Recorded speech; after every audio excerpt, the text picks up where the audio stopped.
Hey guys, this is James from ManTripping. We are here on our regular cadence now with the MenWhoBlog virtual happy hours.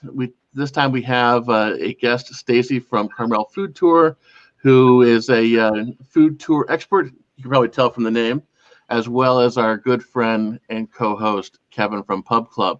So with that being said, I'm going to bring her on. Stacy's going to talk about what she does, why she does it, and then I'll be back. Hey, great to be here. So I'm Stacy. Don't interrupt me, Kevin.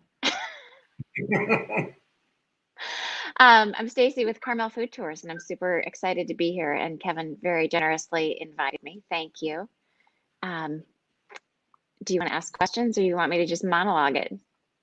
Well, why don't you, first of all, Marcy Bracco, who I believe is tuning in now, introduced us she sent me an email. Marcy and I actually used to work together in a PR agency in Manhattan Beach, actually.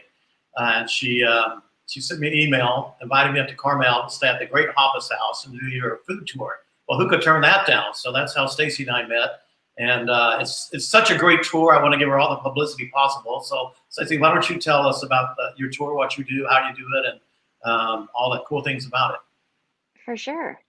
So we've been operating, this is our 9th season in Carmel, and we've expanded from just our basic classic food tour, which takes you through 7 different tasting stops, 3 hours of walking. We've grown into a happy hour tour that's a 2-hour tour, definitely focuses more on adult beverages. We have partnered with a local bike store, Mad Dogs and Englishmen, to offer our Bikes, Bites, and Bevs tour. That includes a 2.5-hour e-bike ride out to Point Lobos. You come back and do a 4-hour food tour. I'm sorry, a 4-stop food tour, 2 hours. And then we have our destination food tour to San Miguel de Allende, Mexico. So we are moving and grooving and traveling as much as we can. Well, that's awesome. You do a happy hour tour. That's definitely a Pub Club's alley. Also love biking, combining biking. And the scenery there is beautiful. I've taken a bike around there from Blazing Saddles all the way up to the Lone Cypress Tree down there. It's just absolutely a gorgeous area. And let me just say also, when you said walking, it's short distances, folks. You're not hiking. I mean, it's literally like, sometimes a 30-second walk or 2 or 3 minute walk from one place to the other. So there's no hiking involved. Correct. Yeah, Carmel by the Sea is pretty small, and we work within a 5-block radius of it. So it's definitely not. It's not a long walk. It's about 1.2 miles, and that's over 3 hours, and you're sitting down at most of the tasting stops. So it's not strenuous by any stretch. What are some of the places you go? I know we went to some of the, there's 15 wine tasting rooms. I know you do different tours, but there are 2 or 3 different wine tasting rooms. You go inside some of the restaurants, no waiting. You get to go in there, and she takes you right in, and you do a little, it's really nibbles and I wouldn't say sips, but why don't you explain a little bit more where you go and how it works? Well, we have, as I said, on our classic tour, 7 tasting stops, and there's a wide variety. They can run the range of Anton and Michelle, which is definitely a fine dining modern European restaurant. Grazing's, which is coastal cuisine, another fine dining spot, through Nielsen's Market, where we get to enjoy a fresh grilled Polish sausage or hot dog and sit outside and watch all of the tourists. It's fantastic. We do occasionally stop in a tasting room. I brought one of my favorite bottles. In case you didn't know, Magnum Show You Care. So we always recommend. That'll keep you happy while you're staying home. The sharing size. Absolutely. So Caraccioli, we get to stop in there periodically, and I'm sorry, Caraccioli is the bubbling or the bubbles place, and that's very, very popular. A spot to stop in Carmel. Yeah, they specialize in sparkling wine, and it's all Monterey County grown, and they've won a ton of awards, and we're super excited to be partners with them. We love everybody we get to work with. And when people do the tours, could you explain, when people can take the tours, the cost, the various cost of it, and the hours, and do you have specific dates? They're 7 days a week or what? Could you explain a little more about that? Yeah, of course. So during our regular season, I should say this time of year, we would normally be running Thursday, Friday, Saturday. Our classic tours run from 11 to 2. We do the Bikes, Bites, and Bevs tours on Tuesdays. We run happy hours on Fridays. We expand those days somewhat as we get into the summer months and the traffic gets heavier. We're hoping to start back up in May, but we kind of have to wait to see how everything goes. Well, that's one thing, because we don't know what's going to happen or how long. We were just talking before we went live. Carmel being a sort of a very California-heavy tourist area, most of the Carmel visitors actually drive there, so you're not going to rely on a lot of international traffic and stuff. So hopefully you can recover quicker, but it's really difficult for you to plan to do anything right now, isn't it? It really is. We just don't know what's coming next and when. So what are some of the things that you're doing to compensate with the fact that clearly we're not able to go out there and do the tours in person? Are you doing some more stuff on your social feed to give virtual tours, or what kind of stuff is going on up there to keep the awesomeness of Carmel alive? Well, we're not doing virtual tours. I'm definitely banking some content for our social media, and we started by reintroducing our team, really putting faces behind who we are, letting everybody know that we're real people with real feelings and real lives. We're going to start promoting our tasting partners on social media as well, giving stories about them and the people behind them, because as much as we're suffering, they're even a little bit downstream from us. So we want to make sure to do everything we can to save the restaurants. We are also working with our retail partners to put together a Carmel by the Sea box of sort of shelf-stable items that people can purchase online. We're hoping to have those available later this week. And great idea. They won't be expensive, but what we want to do is have you be able to buy it for yourself or for a gift, or have the option to donate it back so that we can give it to a healthcare worker at the local hospital. That's very cool.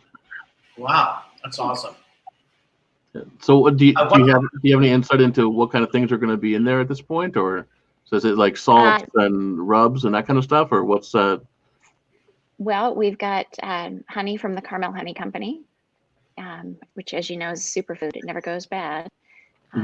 We're working with Lula's Chocolates to get to an agreement on some of their sea salt caramels, and we've got olive oil and vinegar from Trio Carmel. That sounds awesome. Well, when that box is finally available for people to buy, I shouldn't say finally, because it's probably only been in the works for a week or so. But when that's ready, definitely let us know, because that sounds awesome. Anything we can do to help support not just Carmel, but the food creators and purveyors in general. Definitely something that might be a silent thing, but I'm not a surgeon, I'm not a nurse, but we can help in that way. So please let us know. Appreciate that. Will do. Thank you. Give us your social, your website, your Twitter, and Instagram, just nice and slow, so everyone can write it down and go on there right now.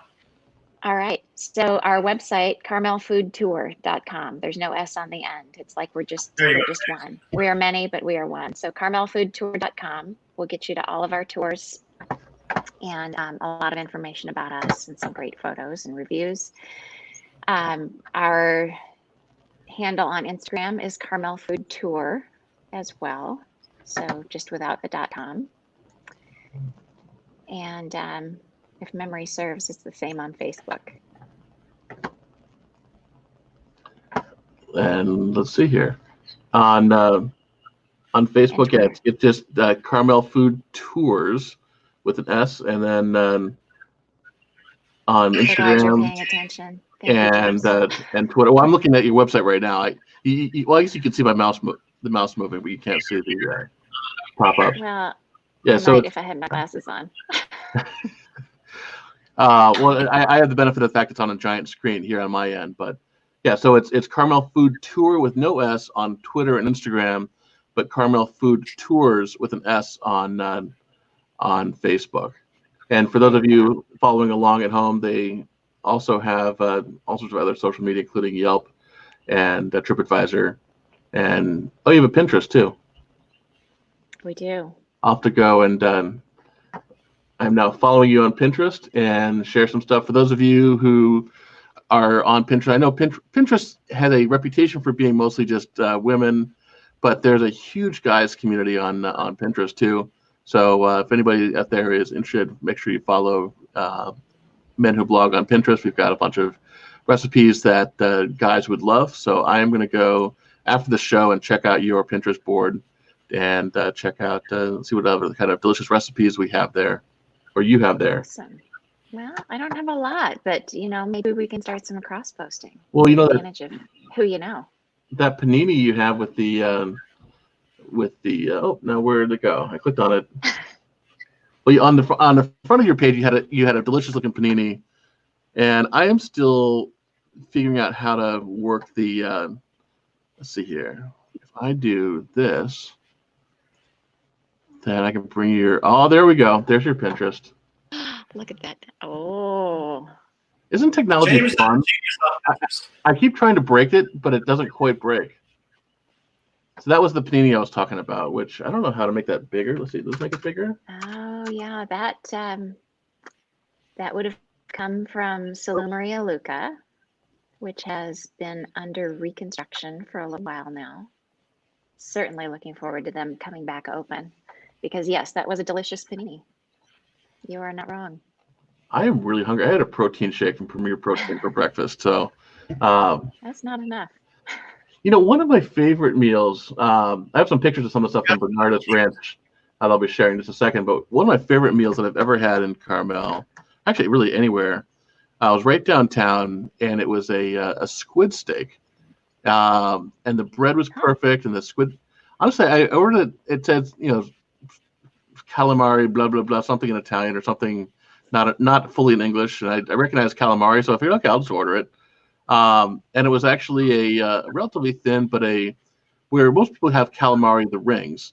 This was actually a steak on some absolutely delicious fresh baked bread, and had a little garlic maybe. It was absolutely phenomenal. But that was interesting. A good 5 years ago, so I mean that's might as well be 1,000 years in the restaurant world.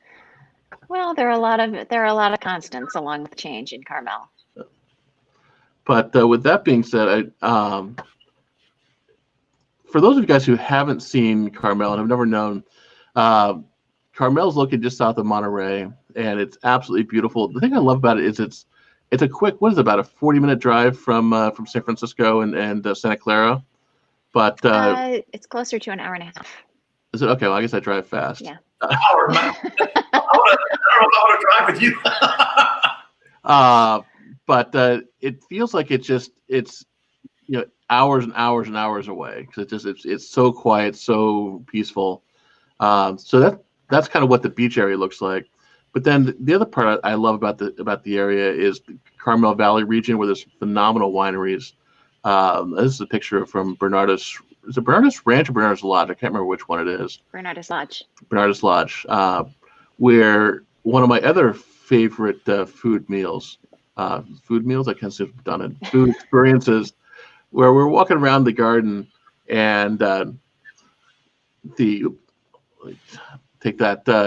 with the chef and the head gardener, and he goes, well, basically the point was to show where the food comes from and that kind of stuff. A lot of people have farm to table, but they actually harvest stuff from their own amazing garden there. I assume you've probably been on multiple tours there. And we're kind of walking around. We get to a plot that had just recently, there's nothing there. It was just dirt that was tilled up. And so the chef looks, or the person we were having the tour with, said, well, I guess you guys are going to have this for dinner tonight. And it was such a different concept, where it was natural. It wasn't fancy. And I feel like a lot of hipster food places that have popped up in LA and San Diego, brag that we're farm to table. We have this, we have that, and that's great. I encourage farm to table. I encourage fresh stuff, no matter what form. But there, it just seemed like, yeah, we're doing it, as opposed to being a big production, a big show, which I think has a whole different subtle level of elegance that few other regions possibly with the exception of Asheville, North Carolina, have been able to replicate. Although Asheville, because it's less, it's not California. It's a lot less. I don't want to say sophisticated, but it feels like it's more Southern comfort food as opposed to kind of fine dining. Which this is the bacon or the pancetta wrapped shrimp that we had at that same dinner, and then this just amazing fruit plate that we had for breakfast. It wasn't anything fancy. It was just, hey, we enjoy food. We're going to do it the best we can. So, for those of you who have never been to Carmel, I really encourage you guys to do it. It's a fantastic place. And unfortunately, I don't have any pictures of the wine. And I looked around in my to call it a cellar would be a misnomer, I suppose, but my wine boxes on my bookshelf. And unfortunately, I don't have any stuff, but definitely every bottle of wine I've had from the Carmel Valley region is fabulous. They have really good wines up there, and there's actually I want to give a shout out to the Hoffus House, which is a family-run hotel in Carmel that I usually stay at, and I believe it's the Vendage Inn. Is that it, Stacy? Where each room is designed by a local winery, so you have different. Yes. It's a small place. It's only got about a dozen or so rooms, but a local winery has actually decorated it. Sometimes with the vine, sometimes with some other things from the winery. So that's cool. And Twisted Roots, Home and Ranch is really nice in Carmel Valley. That's and there's tasting rooms all over the place in Carmel. I don't like to drive, because I like to have my wine. So there's so many tasting rooms in Carmel within 30 seconds, a 2-minute walk, and also in Monterey too. And I think that's a great way to experience the wine and in different areas, particularly in Carmel, Monterey. There's so many you certainly can't get to one in one day. No, you definitely can't get to get to all of them in one day. There's more than a dozen official wine tasting rooms. There are several other locations that you can taste wine, and it's great because you don't have to drive. You can walk from place to place. The one thing that a lot of people don't realize is Carmel by the Sea doesn't have street lights, so a lot of places aren't open in the evenings because it's just there's too much danger in the sidewalks. Funny, I've been there. I don't know how many times, and I guess there are street lights. I never thought of that. They don't have addresses either, so everything's on 6th and Ocean or something. So you have to. So there are no actually addresses in Carmel's, and which I like. So I don't know what it does for your GPS, but that's something else I like about it. And it's illegal to eat ice cream on the streets, right? It used to be until Clint Eastwood became mayor, and then he removed that ordinance. He saved the ice cream.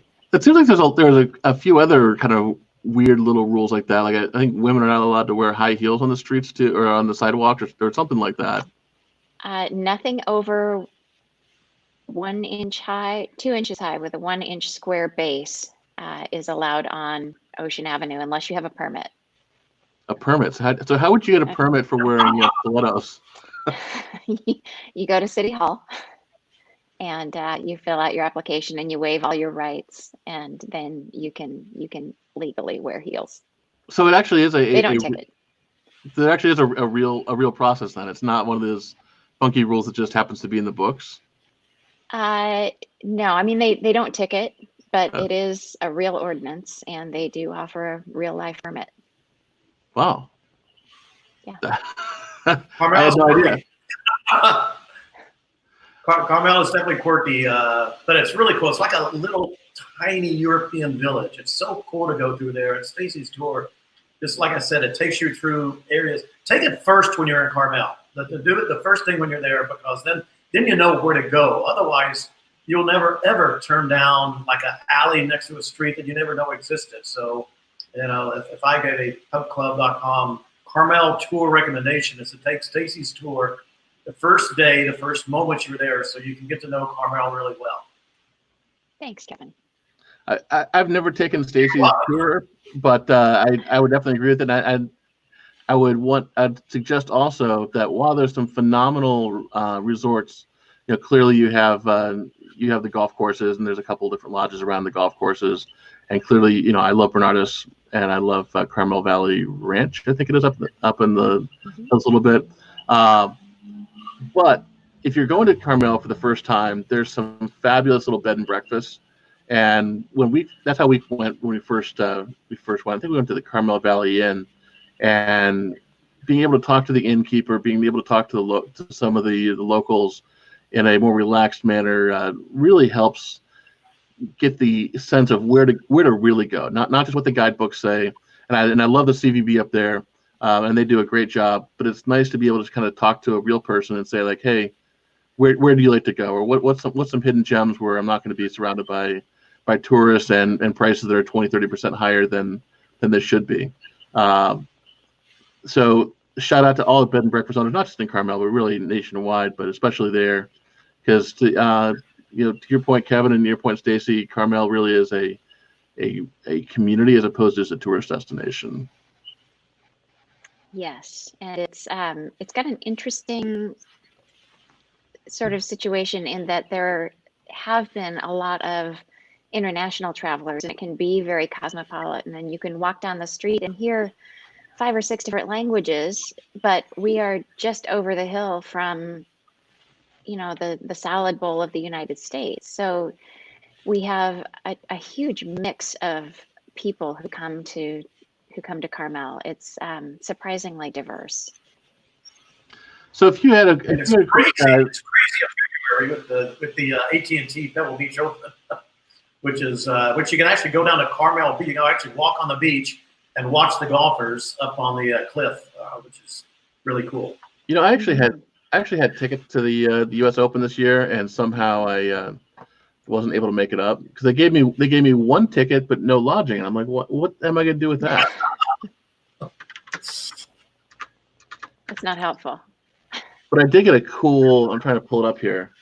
A cool. I'm sorry, maybe I had 2 tickets. Oh, where's it going? Yeah, they gave me these tickets, but only for one day and no lodging. So I looked at the lodging. I'm like, oh, well, I'll see if I can get a hotel. I knew I couldn't get a hotel in Pebble Beach or in Carmel or in Carmel Valley, but even stuff in Monterey was like $500 a night for those those times. So it's like, okay, for free tickets, but it's going to cost me $1,000 to go. Well, my friend used to have a little sailboat on Monterey Bay, so I would just stay on a sailboat. He only just sold it about 2 or 3 months ago. Sold her. So I always had it made because I love going up to Monterey and Carmel, and would stay on that little boat and visit Carmel, go to Monterey, and sometimes get on a bike. And it's just such a beautiful, calm area. I've been going there for years in my PR days when I did auto racing. So I was there with the sports car races, the Indy car races. I've got a long, long love affair with the area. It's just a beautiful, calm, just fantastic area. So, Stacey, do you do a lot of bachelor party tours too, or is it mostly like what's your typical group that you do up there? Well, we do at this point. It's about 65% public tours, 35% private. So public tours, you just book online and you end up with whoever signed up for that day. And it's super gratifying and really interesting to watch the relationships develop because food is a common bond. So even if you have nothing in common outside of the tour with these people, it's really cool to watch them become friends. We do a lot of private tours. I would say that corporate groups, offsites, team building are probably our biggest portion of that. But we do a lot of groups who, we were contracted for a father-daughter weekend through one of the private schools, and we do get occasional bachelorette parties, bridal parties, but it's more corporate than anything else with the private groups. So what are the kind of things, if you had a group of guys coming up for a bachelor party or a retirement party or even a divorce party, what are some of the, that's everyone laughs when I say that, but I get pitches on divorce parties. In fact, I think a divorce party is a fantastic idea. Not not a divorce is not a fantastic idea. Well, it may be for some people, I suppose, but it's a. They're probably worse behaved than the bachelor parties.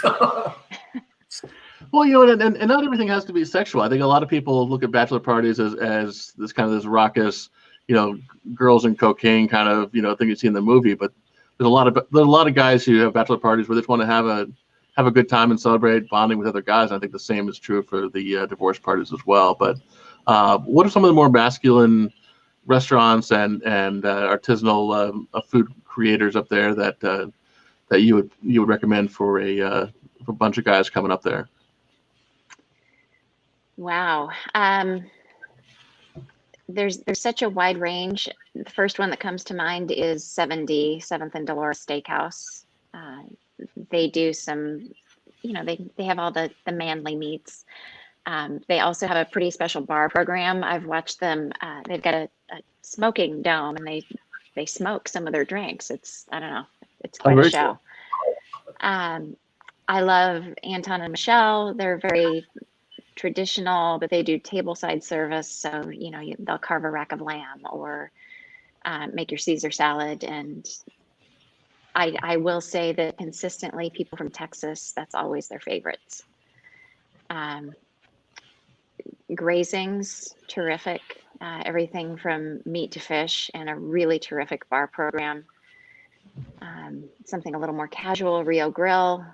I mean, there's a big, depends on what you're looking for. I like Afina downtown is super cool. They've always got live music in there, really tiny kitchen, and they'll kind of make whatever you want. Are there any places that have any wild game up there? Like boar or venison and. La Balena will seasonally on their menu. They do a wild boar sugo, really great on pasta. There's a place in Pacific Grove, Mezzaluna. He has goat, rabbit, occasionally venison on the menu. Very cool. Now, one of the things that I grew up in the Bay Area, and I had a uncle who lived in La Selva Beach up in Santa Cruz. I remember having abalone. Is abalone still around, or is that kind of been fished out, or? I don't know what the current status is. I know that once in a while it shows up on a menu and everybody's pretty excited about it. It's definitely not something you see normally. Gotcha. Yeah, because I wasn't sure. Because like growing up, it seemed it was more popular and people talked about it. But now I only see it really from like Mendocino and kind of north of San Francisco area. But it was kind of the shell is beautiful, and the meat is obviously quite a delicacy. That's a regional favorite, so a regional thing you're not going to find, in Florida, right. for instance. Well, and they have an abalone farmer on Monterey Pier, so there is one cool. locally, but I'm not sure how mature his abalone are. I was going to mention that. They have these old wood planks under the pier that you walk on, and you're like, you hear a little crackling. You're like, I don't want to fall into the ocean. But also unique to what I really like in Monterey, unique to it are sand dabs. I'm not sure what kind of fish they are, but it's the only kind of it's the only time I've ever seen sand dabs on a menu. But they're very light, they're very tasty, and it's as far as I know, it's a unique dish to Monterey. Is that true, Stacy? Well, actually, Kevin, I had that same thought, but there's and I'm blank on the name of the restaurant. But it's right across from a Hotel Del. It used to be the Hotel Del's Boathouse, but they had it a couple years ago as a special on the menu. But I don't know if it's still there or not. So we must have them in San Diego. A couple places. Oh, sorry. Oh, I guess it's not uncommon on a menu in Monterey. Maybe that's it. That's the only place I've ever seen it. But I really like it. I think it's a really cool light fish dish, just very lightly breaded and sauteed. It's delicious. Yeah. Cool. Okay, so I didn't want to interrupt again. Thankfully, we're not on radio, so that. Well, let me come out here. Let me feature my mom, who is a fantastic mom. Sent me this week. I just yesterday from Tennessee. Now you're thinking cheese in Tennessee, right? I'm telling you, this stuff is spectacular. It is from the Sweetwater Valley Farm. And what I really like about it is not only is the cheese fantastic, but it has different incredible flavors I've never seen anywhere else. This is tomato herb cheese. Yeah, tomatoes and herbs in it, and it's just, I don't know how to describe the flavor. It's just fantastic. And who else has? This is Italian pesto cheese. They have jalapenos and cheese and a lot of other variety of stuff that I just have never seen anywhere else. And the quality of the cheese, it's out on a farm outside of a town called Philadelphia, Tennessee. So on I-75, about an hour and a half south of Knoxville. And between Knoxville and Chattanooga. And I don't know where they come up with this stuff. But the Sweetwater Valley Farms, and I had to have their smoked yellow cheddar because this is the smokiest cheese I've ever had in my life. It is, I can't tell you how good this cheese is. This is non-sponsored. I'm doing a shout out to my mom for thanking her. Oh my God, that's good. For sending me this great, great, great cheese. And I'm drinking it with some wine. The California blend from Napa, or maybe it's Sonoma, called Barrel Axe. I find it at the local stores, on occasion Trader Joe's, and what's it called here, James? I want to call it grocery market, grocery outlet. We'll have it for less than $5. Bargain market. Grocery outlet. Did that cheese arrive like pre-cut like that, or is that like cheese curds? I can't really tell.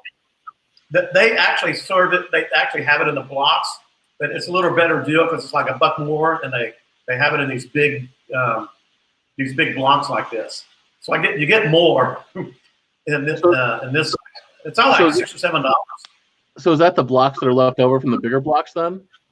That's a block of cheese. I'm not exactly sure how they do it, but they've got the regular, shaped or rectangular packages. But then they have this too, and like I said, it's only $1 so more, and you get more of it.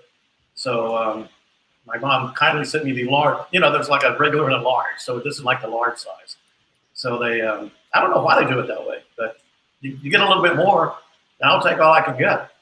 Well, no, the reason why I ask is because I've gone to butchers sometimes and gotten the I don't know, there's a real word for it, but basically the scraps, and especially at grocery stores. It's not the real thing. It's not the scraps. They do sell cheese curds separately.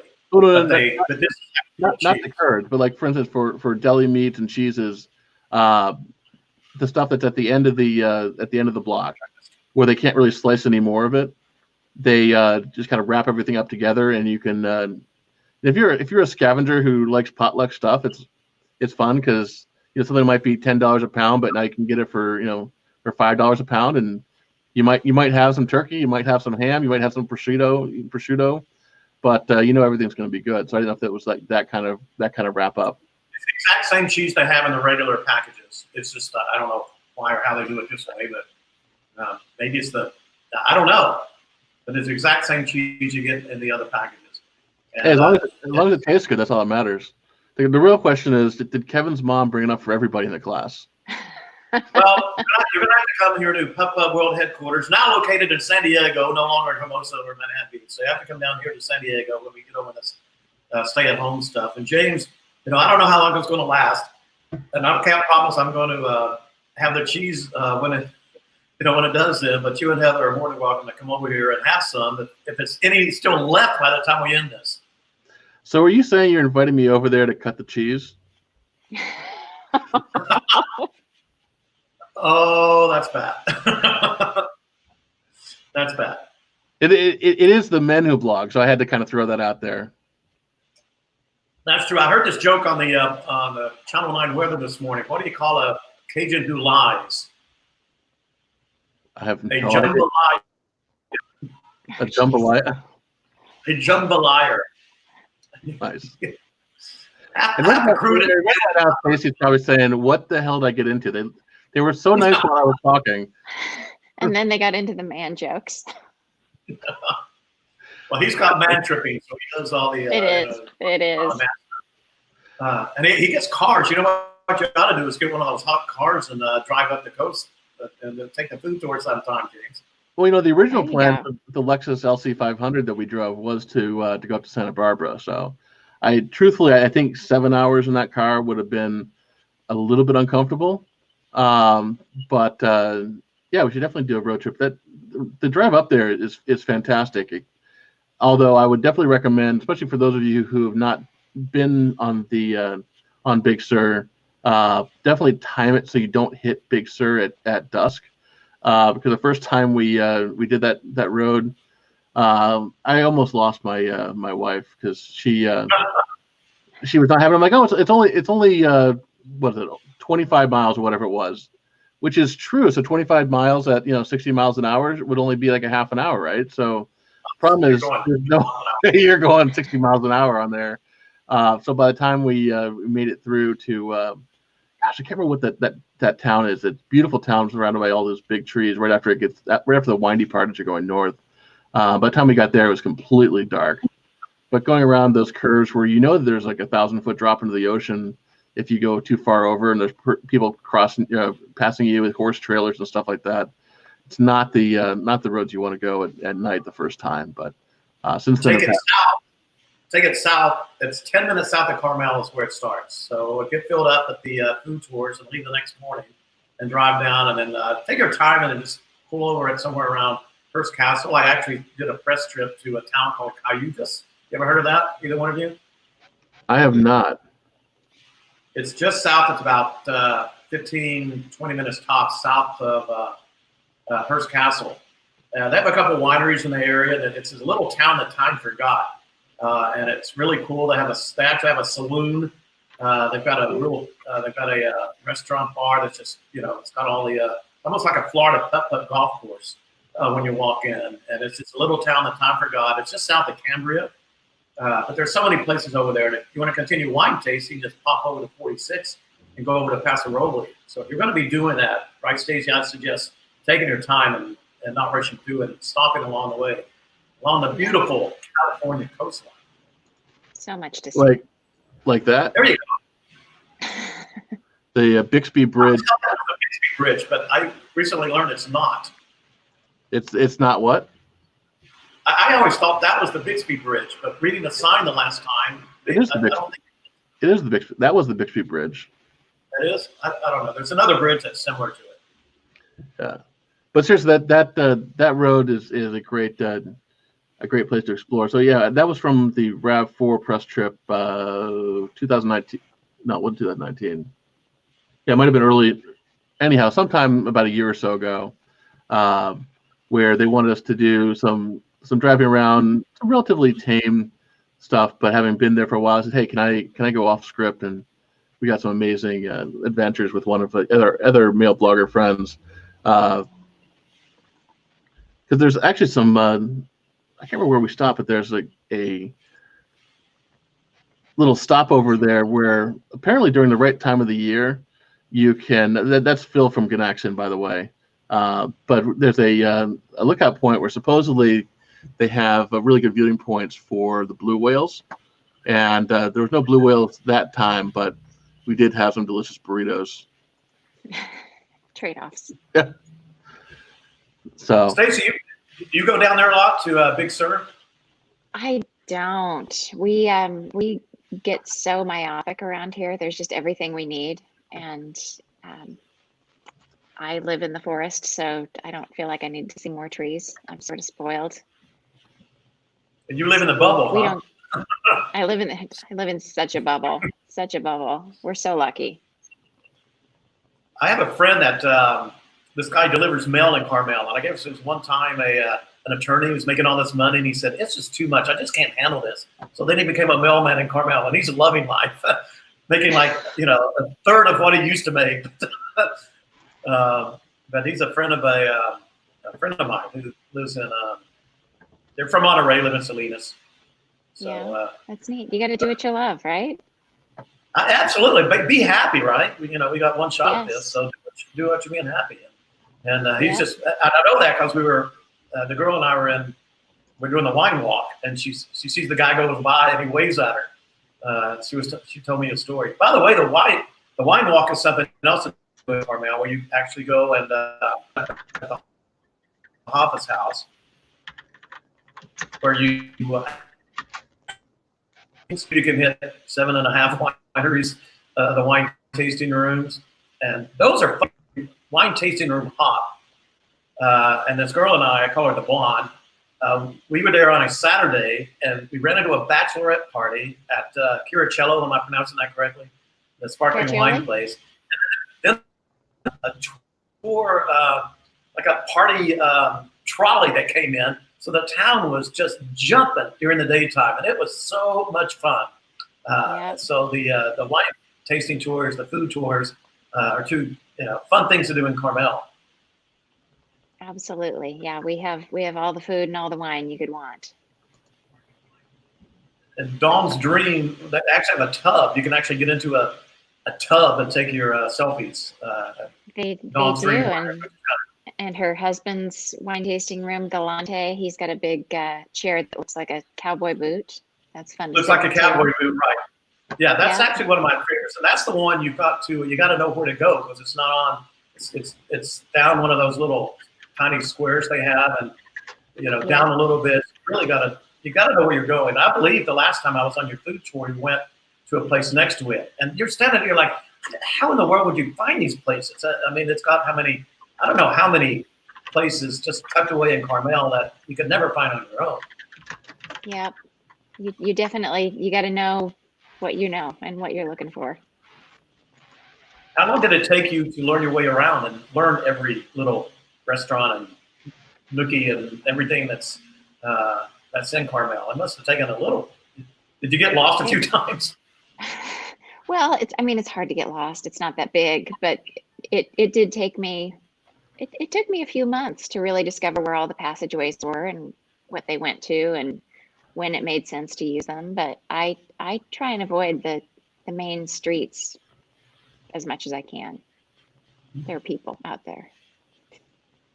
So let's shift gears a little bit. And anybody who is in the MenWhoBlog group can join us. Shared the live link there as well. But let's kind of talk about some of our favorite places that we'd like to outside of Carmel as well. I'm sure Stacy, you said you've been to San Miguel de Allende. Well, clearly you run the tours there. But where are some of your favorite places around the country that you also enjoy? Wow, around the country? I don't know. That's like asking me to pick my favorite kid.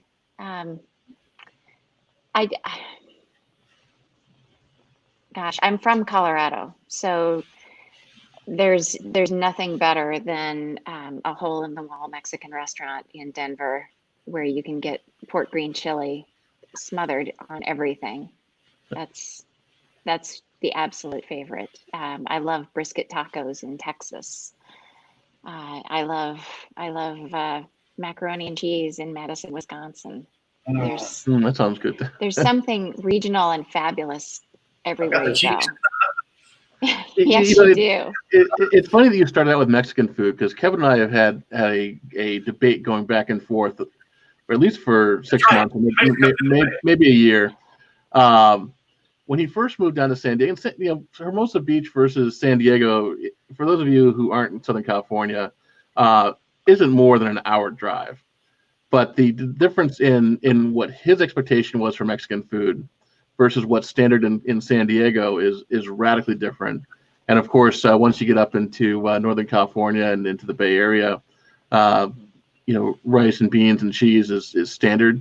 Whereas down here in San Diego, you don't put rice and bean and cheese in a burrito. The burrito is a carne asada burrito is carne asada, pico, and guac, and that's it. And I know Kevin was very upset at that notion. So upset that his emotion has literally broken the feed that is coming from his camera.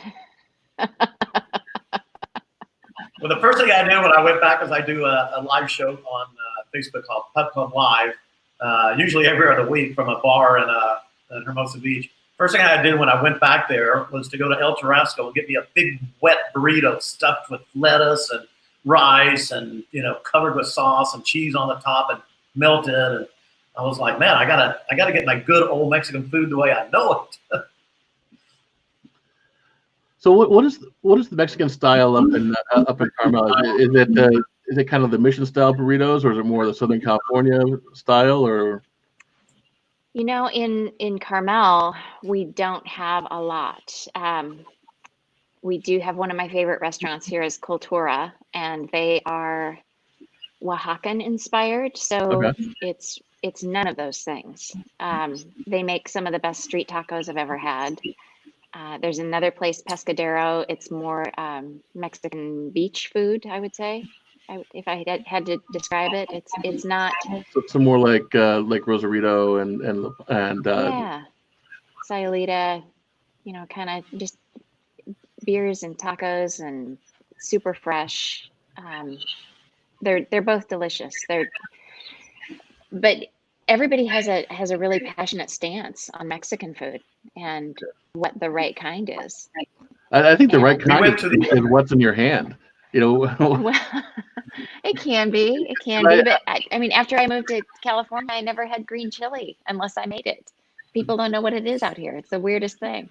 I agree completely. I love the kind of Colorado, New Mexico style. I don't know what I don't know what region it comes from, but I like that stuff as well, because it seems to be a little bit less spicy, but more savory and more pork focused. Whereas a lot of stuff here is really chicken and seafood and carne asada. Mm-hmm. Do you have any insight into what region inspired the kind of the pork green chili, or is it really not even Mexican as much as it was Mexican due to the fact that the Southwest was Mexico?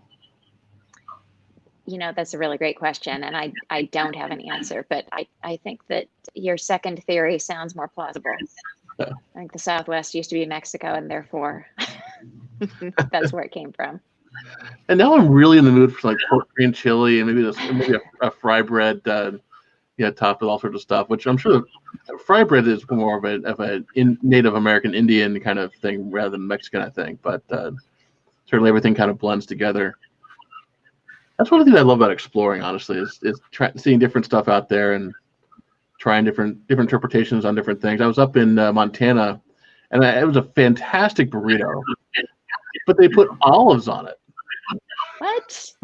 And I've never in my life seen olives on a burrito, but it was this giant like it wasn't even a burrito. It was a full-on burro. This giant like two-handed kind of burrito, and it had tons of olives. Which I love olives, but it was a really shocking surprise when I bit into it and realized there were like these salty rings of blackness. I wonder if they were trying to bring in some kind of empanada. I have no idea. Burro. I don't know. Wow. But it was a little burrito stand right before you enter the park up at Glacier, and if you're gonna go hiking or whatever, getting a giant burro is it's a great idea. Good way to fuel. Well, you can see a picture of those street tacos, Stacy, because we went to the place I can't pronounce. It's again down one of those. Oh. Apparently, we lost Kevin for a second. We did. But mine might go in a minute too. I got a battery notice. Oh. You could be solo. I might have to wrap up the show myself. At least we're almost done anyhow. But I need to get Kevin a new phone. So if anybody from Verizon or T-Mobile or AT&T or LG or I'll even go back to my good friends Huawei. Or maybe I just need to give him one of my phones. I have about 6 phones over here. Kevin definitely needs. He's looking for some sponsorship there. Well, I think I'm getting some new earbuds for him from JBL because I talked to my rep over there and I was like, hey, we're doing this live show. My partner needs headphones, and I think he might have completely dropped out. Let me see if he messaged me on Facebook or something. But anyhow, we were so good at technology. Now I don't know what just happened. I don't know. It's just the two of us now. So anyhow, Kevin. I think Kevin and his was it Tennessee cheese with his $2 bottle of wine. But the good news is we still have people watching us, which is kind of cool. People are watching us as we spin into failure land. It's not a failure. It's just a different perspective. Come on, Technology James. failure. Let's keep it positive. Oh, but we went down from 7 people to now we only have 3. So apparently Kevin was the big draw on the show. And but all that being said, really appreciate you coming on, and make sure that people can go to it's Carmel Food Tour. It's CarmelFoodTours.com or tour.com. No, foodtour.com. Somebody bought the domain with the S the day after I bought that one, and I haven't been able to buy it back. I can't find it. So are they competing with you, or there's just one of those domain people? Fortunately, they're not competing. Oh, That's hey, good. Kevin, you're back. Shh, stop talking about him now. He's kind of back. I'm back. My computer, I didn't have it plugged in. So, Well, Kevin, you know what's I went to my phone. So. You know what's funny is we maintained about 7 to 10 people the entire stream. You dropped out, and we dropped down to 3 people. Well, there you go. People miss the tiki bar background. Yeah. I'm actually doing this on my tiki bar. Is that right? So your lighting is better now.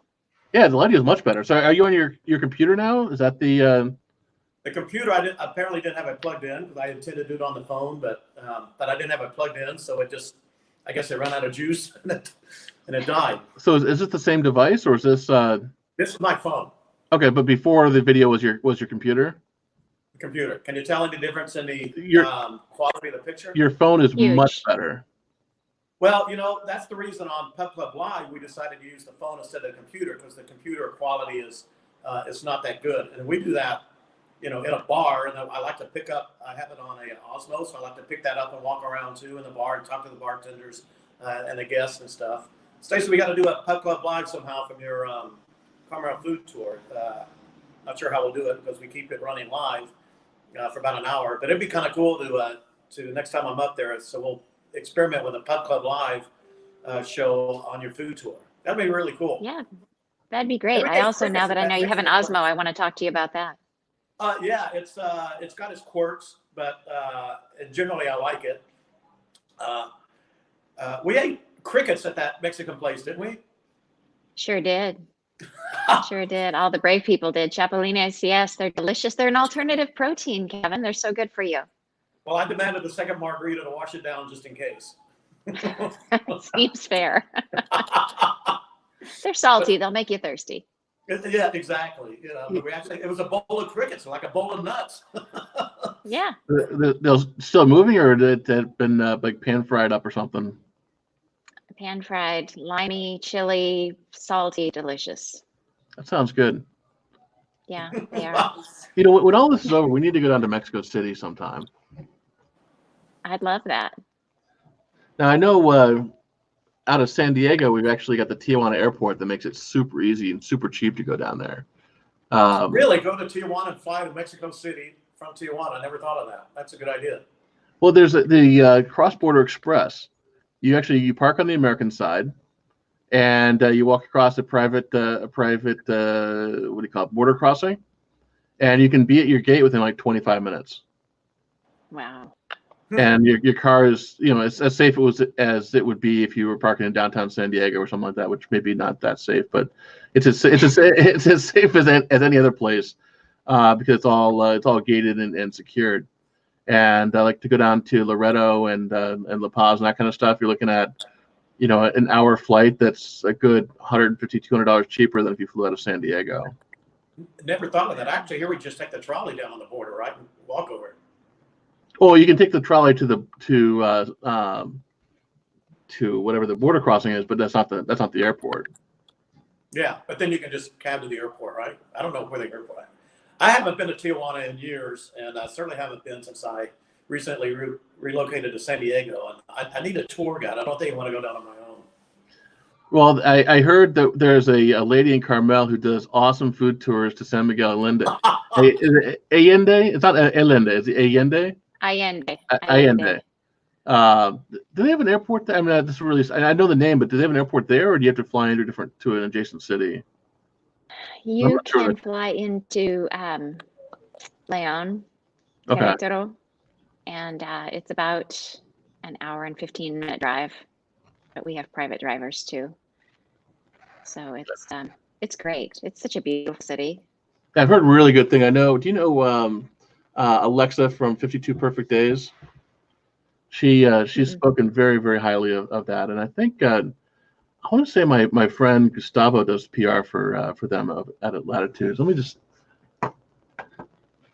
just check his. Yeah, San Miguel is it's a UNESCO World Heritage Site, and it's got all of the culture and all of the color and such incredible food.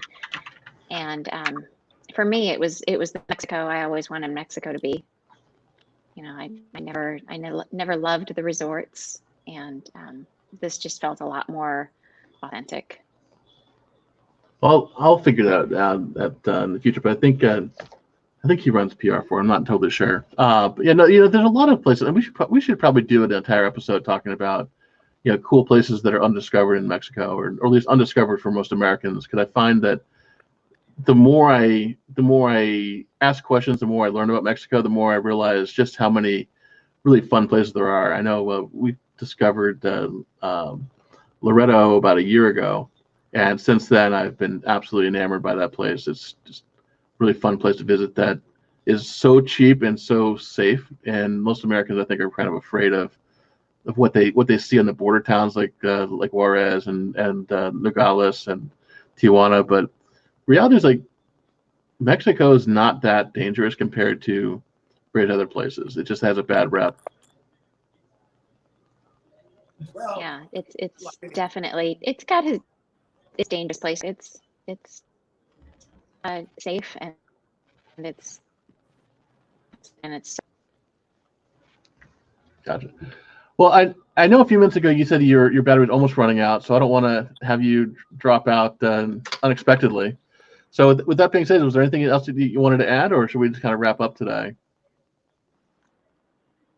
nothing for me. I just really want to thank you for having me on. Really great to meet you, kind of eyeball to eyeball.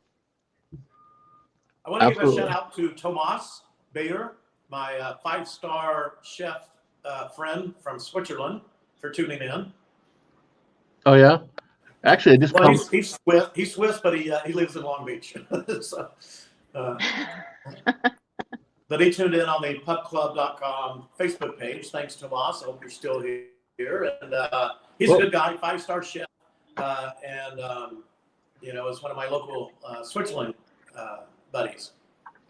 Switzerland, you say? I just wrote about Switzerland today.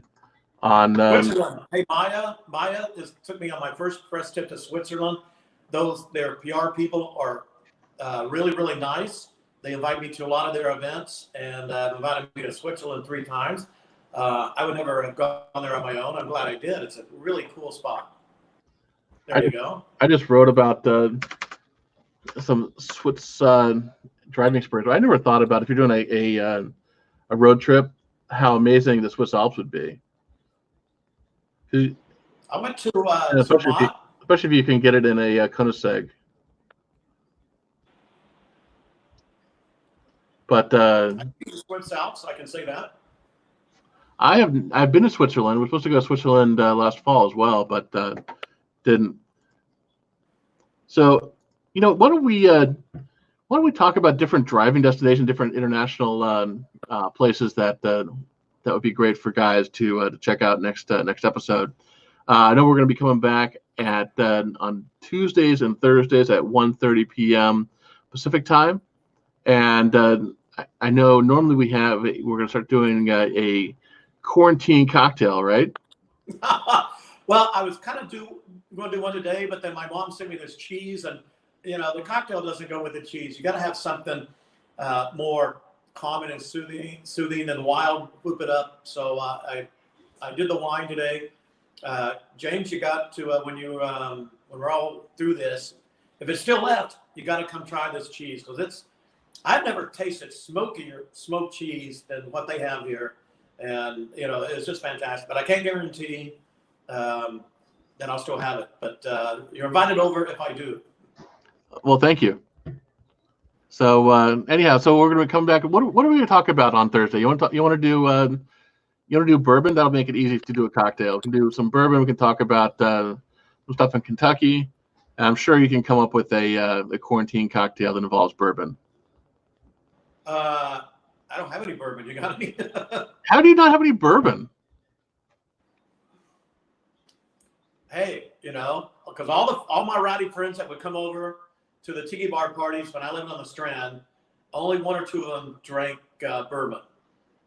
Girls, so we had vodka, tequila. Of course, I had to have my rum, and only a couple of people drank bourbon. And the first thing I do is make sure the ladies are taken care of. So I'd always have vodka. I'd want to get a little wild, so I got tequila. So that's the pub club credo. Always make sure the women are taken care of first. Well, that's a Southern thing, but it's also a pub club thing too.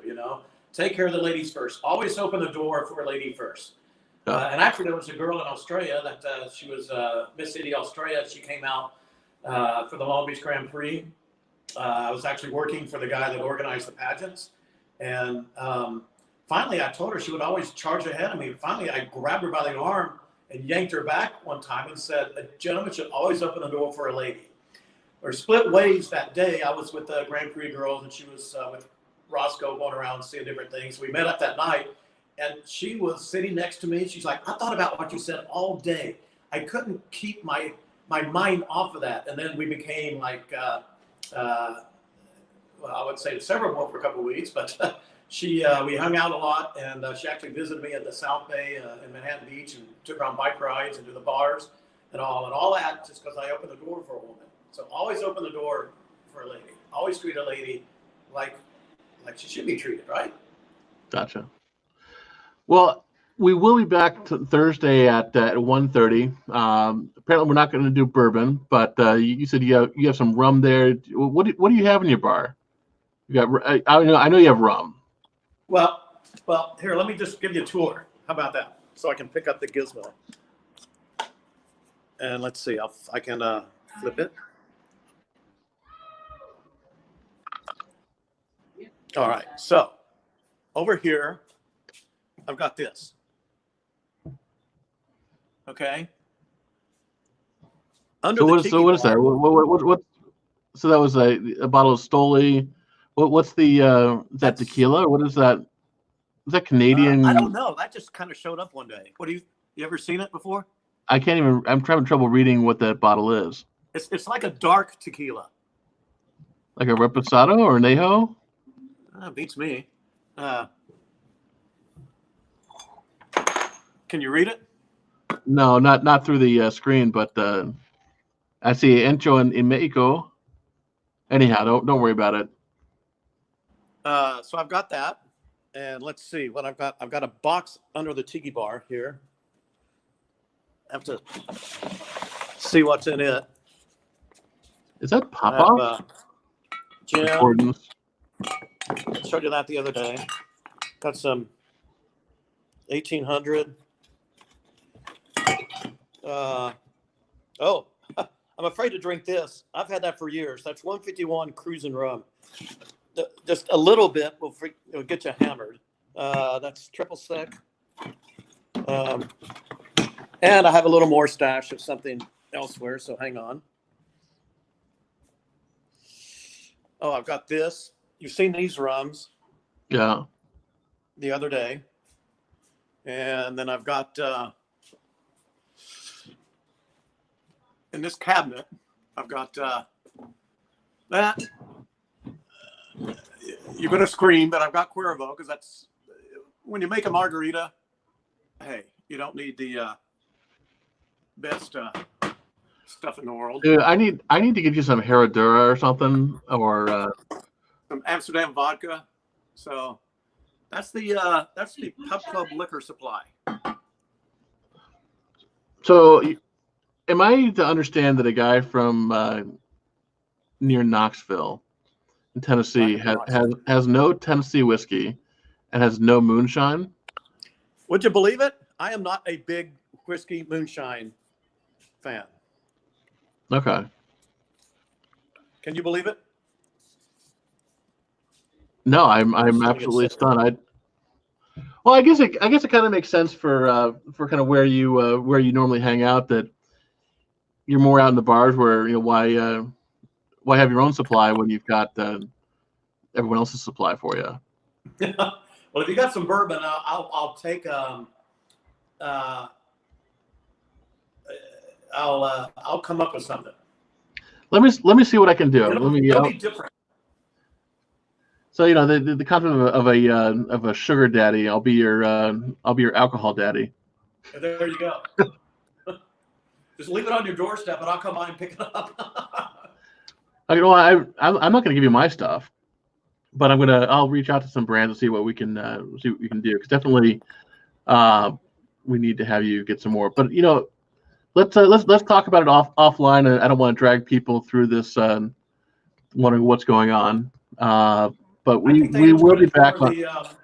I think they enjoyed a tour of the PubClub liquor cabinet. I would say so too, except for everybody dropped off. Okay.